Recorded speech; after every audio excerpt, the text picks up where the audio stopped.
Au début du mois d'octobre, Pékin a annoncé des contrôles d'exportation sur les terres rares critiques utilisées dans l'industrie mondiale. En réaction, Donald Trump a répliqué en imposant 100% de droits de douane supplémentaires et le contrôle sur l'exportation de logiciels. Les marchés financiers n'ont pas mis longtemps à réagir, les indices actions ont reculé, l'or a bondi et plus de 800 milliards de capitalisation boursière s'est évaporé sur le marché des crypto-monnaies en quelques heures. Mais que sont exactement ces contrôles d'exportation imposés par la Chine? Pourquoi Pékin les met-il en place? Quels sont les leviers de négociation utilisés par les deux puissances? En quoi ce type d'actualité influence le cours des marchés financiers, notamment celui des crypto-monnaies? Et à quoi peut-on s'attendre pour la suite? C'est ce qu'on va voir aujourd'hui. Officiellement, Pékin annonce que ces restrictions d'exportation sont des mesures de sécurité nationale. En réalité, c'est surtout le discours politiquement correct pour rester dans les clous de l'OMC. Cette mesure est surtout un levier de puissance économique. Toute entreprise qui veut exporter des terres rares devra désormais obtenir une licence d'exportation délivrée par la Chine. Et cette licence n'a rien d'automatique. Pékin peut retarder, limiter ou refuser une exportation sans justification. Et ce durcissement ne s'applique pas seulement aux exportations directes depuis la Chine. Il concerne également les produits fabriqués à l'étranger s'ils contiennent des terres rares chinoises. Par exemple, un aimant produit au Vietnam à partir de terres rares raffinées en Chine peut être bloqué. Donc même si une entreprise quitte la Chine, elle ne sort pas de son influence industrielle, tant qu'elle dépend de ses ressources. Alors qu'est-ce que la Chine contrôle vraiment? C'est pas tombé du ciel, Pékin avait déjà commencé à verrouiller certaines matières clés dès 2023, comme le graphite, le gallium ou le germanium, qui sont nécessaires dans plein de composants clés comme les batteries, les puces électroniques ou encore l'optique. Mais aujourd'hui, la Chine va plus loin. Elle étend son contrôle aux terres rares, qui sont des métaux devenus vitaux pour toute l'industrie moderne, et même pour la défense américaine. Elles ont notamment des capacités magnétiques très particulières qui leur permettent de concevoir des aimants beaucoup plus puissants que ce fait avec d'autres matériaux, et permettent une miniaturisation extrême. C'est ce qui fait qu'on les retrouve absolument partout, notamment dans les moteurs des voitures électriques, les drones, les serveurs informatiques, les smartphones, et jusque dans les missiles guidés de l'armée américaine. Mais alors, quel est le but de ces licences? Ces licences créent un rapport de force, puisqu'elles peuvent ralentir les chaînes de production américaines, faire grimper les coûts, et elles poussent les industriels mondiaux à produire directement en Chine, là où l'accès aux matériaux reste garanti. Mais ces terres rares, où les trouve-t-on? En réalité, elles ne sont pas vraiment rares, on en trouve partout en Europe, en Afrique et aux États-Unis.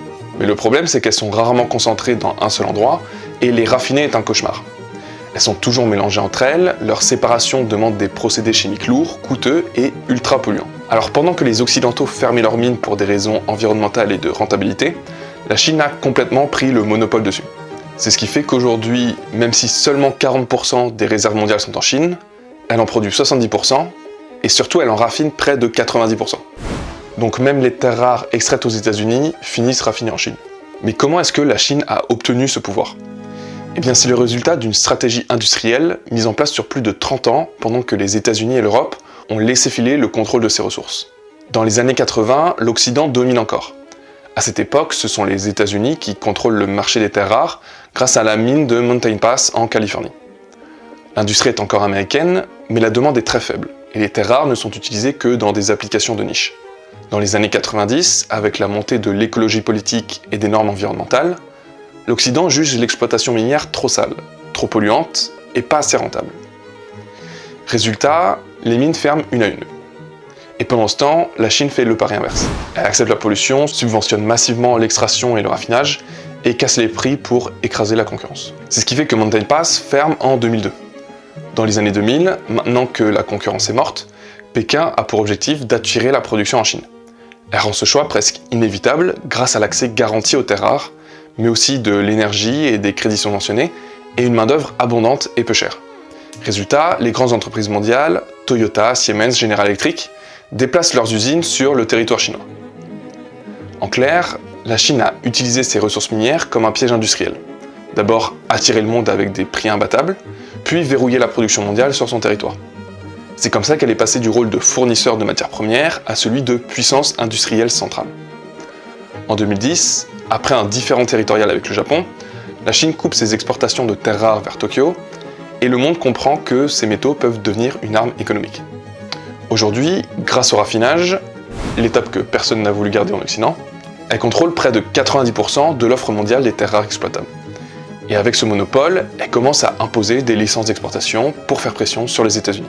Alors comment ces licences affectent les États-Unis? Eh bien ça les affecte parce que toutes leurs grandes entreprises actuelles dépendent des terres rares. Tesla, Apple, Nvidia, Boeing, General Electric, Lockheed Martin et aussi le Pentagone. Les terres rares sont nécessaires dans la fabrication des radars, des systèmes de guidage, des sous-marins, des avions de chasse.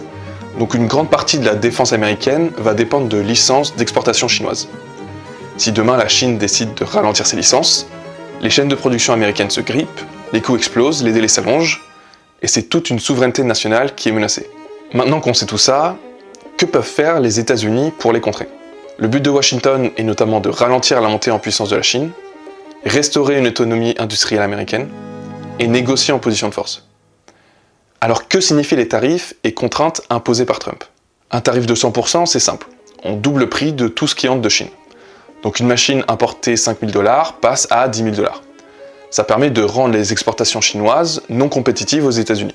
La Chine dépend énormément de ses exportations et les exportations vers les USA représentent environ 15% de leurs exportations totales. Donc doubler les prix sur 15% de leurs exportations totales, c'est clairement pas négligeable. Et la deuxième déclaration impose des licences sur des logiciels critiques américains. Quand Trump parle de logiciels critiques, il vise notamment 3 catégories. Les logiciels de conception de puces, c'est Synopsys, Cadence, Siemens CDA. Sans ces logiciels-là, on ne peut fabriquer aucun processeur, aucun GPU, aucun radar militaire. Les seconds logiciels, ce sont les outils d'IA, comme CUDA de Nvidia. CUDA, c'est l'outil utilisé dans 95% des projets d'intelligence artificielle au monde. Sans CUDA, une puce Nvidia devient inutile. Et la Chine n'a pas d'alternative crédible à grande échelle. Et les troisièmes logiciels, ce sont les logiciels industriels. Ce sont ceux qui contrôlent l'automatisation des usines. Batterie, électronique, robotique. Sans eux, la production ralentit. Donc ce qu'on a vu, c'est 2 leviers de négociation que les USA ont déjà utilisés, mais ce ne sont pas les seuls dont ils disposent. Un autre levier essentiel des États-Unis, c'est le dollar. Aujourd'hui, la majorité du commerce international passe par lui. Pétrole, gaz, minerais, transport maritime. Les USA ne l'ont pas encore fait, mais Washington peut sanctionner une banque chinoise, bloquer des paiements internationaux, ou exclure la Chine du réseau SWIFT comme elle l'a fait avec l'Iran ou la Russie. Tant que le dollar reste au cœur des transactions mondiales, les États-Unis gardent un pouvoir financier unique. Et c'est un levier que la Chine ne peut pas encore égaler aujourd'hui. Et même si de plus en plus d'échanges internationaux passent par les stablecoins sur la blockchain, ça ne remet pas en cause la domination américaine. Au contraire, le dollar s'étend dans la finance centralisée grâce aux stablecoins au dollar qui la dominent complètement. Et comme ce sont des entreprises sous juridiction américaine, Washington peut également les influencer. Pour comprendre plus en détail les objectifs des USA à travers la domination des stablecoins, je vous invite à regarder la vidéo « Pourquoi les USA vont écraser l'UE en finance décentralisée » qui s'affiche juste au-dessus. En plus de cela, les USA peuvent également imposer leurs règles à des entreprises étrangères lorsqu'une technologie américaine est utilisée. Par exemple, les États-Unis voulaient empêcher Huawei d'accéder aux puces avancées car elles menaçaient la confidentialité américaine. C'est ce qui fait que TSMC à Taïwan et Samsung en Corée ont dû cesser de travailler avec Huawei, simplement parce que leurs usines utilisent des logiciels américains. Donc même en dehors de leur territoire, les États-Unis imposent leurs lois via la technologie, comme la Chine le fait via les matières premières. Ce qu'il faut remettre en contexte aussi, c'est que cette décision récente sur les terres rares s'inscrit dans un contexte plus large. Ça a commencé en 2018, quand Donald Trump lance la première guerre commerciale suite à des vols de secrets industriels par la Chine. Il a imposé des droits de douane sur des centaines de milliards de dollars de produits chinois, pour forcer Pékin à renégocier les règles commerciales. En 2020, le conflit s'étend à la technologie avec les sanctions contre Huawei, puis l'escalade continue sous Biden. En 2022, les États-Unis vont plus loin. Ils interdisent à la Chine l'accès aux puces Nvidia les plus avancées et aux machines nécessaires pour les fabriquer.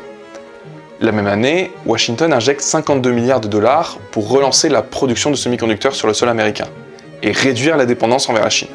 C'est donc en grande partie à la suite de cela que la Chine a commencé à effectuer ces restrictions sur de nombreux matériaux et que cela continue aujourd'hui. Mais comment est-ce que ce conflit impacte les marchés financiers et quel rapport avec le cours des crypto-monnaies? À cause de ce type de tension commerciale, les marchés réagissent immédiatement, puisque ça crée 2 risques pour l'économie mondiale. D'abord, un risque de ralentissement industriel. Avec les licences d'exportation, certaines chaînes d'approvisionnement risquent de prendre du retard.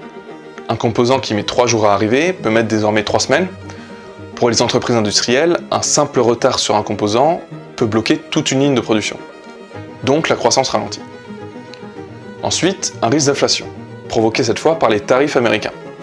Quand les États-Unis taxent les importations chinoises, ce sont les entreprises américaines qui paient la différence. Et elles la répercutent ensuite sur les prix finaux. C'est une inflation industrielle qui finit par atteindre les consommateurs. Ces deux risques combinés, c'est exactement ce que redoutent les marchés financiers. On appelle ça un risque de stagflation.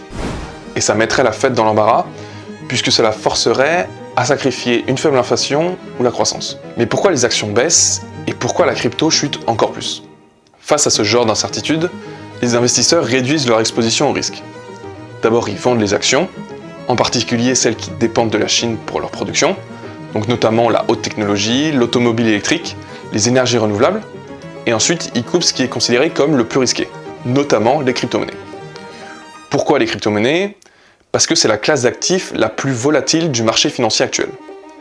Même si Bitcoin est appelé l'or numérique, il n'a pas encore le statut financier de l'or, ni sa crédibilité historique. L'or a 5000 ans d'histoire, Bitcoin a 17 ans. Pour beaucoup d'investisseurs institutionnels, Bitcoin reste un actif spéculatif. Il a donc plutôt tendance à être un actif corrélé positivement au sentiment du risque. C'est ce qu'on appelle un actif risk-on. On a d'ailleurs une forte corrélation entre Bitcoin et le S&P 500. Tout porte à croire que ce sera de moins en moins le cas, mais pour l'instant, les réactions prouvent qu'il est encore trop jeune pour être considéré comme refuge, et suffisamment jeune pour être considéré comme à risque. Donc quand les tensions économiques montent, on observe toujours le même mouvement. Sortie d'argent des actifs risqués, donc les actions tech, crypto, marchés émergents, et réallocation vers des actifs refuges, à savoir obligations d'État, or, devises refuges comme le dollar ou le franc suisse, et stablecoin pour le marché crypto. C'est ce qu'on appelle un mouvement risk-off, et c'est exactement ce qu'on a vu début octobre. Les marchés actions ont reculé, l'or a explosé, et les crypto-monnaies ont connu une des plus grosses vagues de liquidation depuis des mois. Le flux de vente en crypto-monnaies était tel que même les stablecoins ont été affectés. L'USDT a brièvement dépassé les 1$, ce qui signifie que l'arbitrage pour maintenir l'USDT à 1$ a eu du mal à contenir l'afflux. Donc même si la guerre commerciale semble loin du monde des crypto-monnaies, elle impacte directement via les flux de liquidités mondiaux. Le marché des crypto-monnaies reste un thermomètre du risque global. Quand la tension monte, elle décroche en premier, et lorsque les marchés s'emballent, ce sont souvent les premières à s'emballer. Si vous êtes débutant, que vous voulez apprendre à utiliser la blockchain et investir en crypto-monnaie, vous avez accès à un guide gratuit qui explique en détail, capture d'écran par capture d'écran, comment procéder. Vous avez aussi accès à un crypternon.com qui contient plus de 200 articles de formation sur la finance décentralisée. Les liens sont en description. Donc ce qui se joue aujourd'hui entre les États-Unis et la Chine dépasse largement une simple histoire de tarifs ou de commerce. On est face à un duel entre deux puissances qui défendent leurs intérêts vitaux. La Chine contrôle la matière, les métaux critiques et le raffinage. Les États-Unis contrôlent la technologie, les marchés financiers et les logiciels avancés. La grande question c'est jusqu'où est-ce que ça peut aller? Une escalade totale serait assez peu probable, car elle coûterait trop cher aux deux pays. Et si on regarde l'historique de Donald Trump, il suit souvent le même schéma. Il menace très fort, crée un choc, force la négociation, et finit par reculer partiellement en revendiquant une victoire politique. Ça arrive tellement souvent que certains appellent ça TACO pour Trump Always Chickens Out. On pourrait donc s'attendre, une fois encore, à une désescalade contrôlée, avec un compromis économique plutôt qu'une rupture brutale. C'est la fin de cette vidéo. Si elle vous était utile et que vous voulez suivre les débuts de la chaîne, n'hésitez pas à laisser un j'aime, à commenter, à vous abonner et à activer la cloche pour ne pas manquer les prochaines vidéos.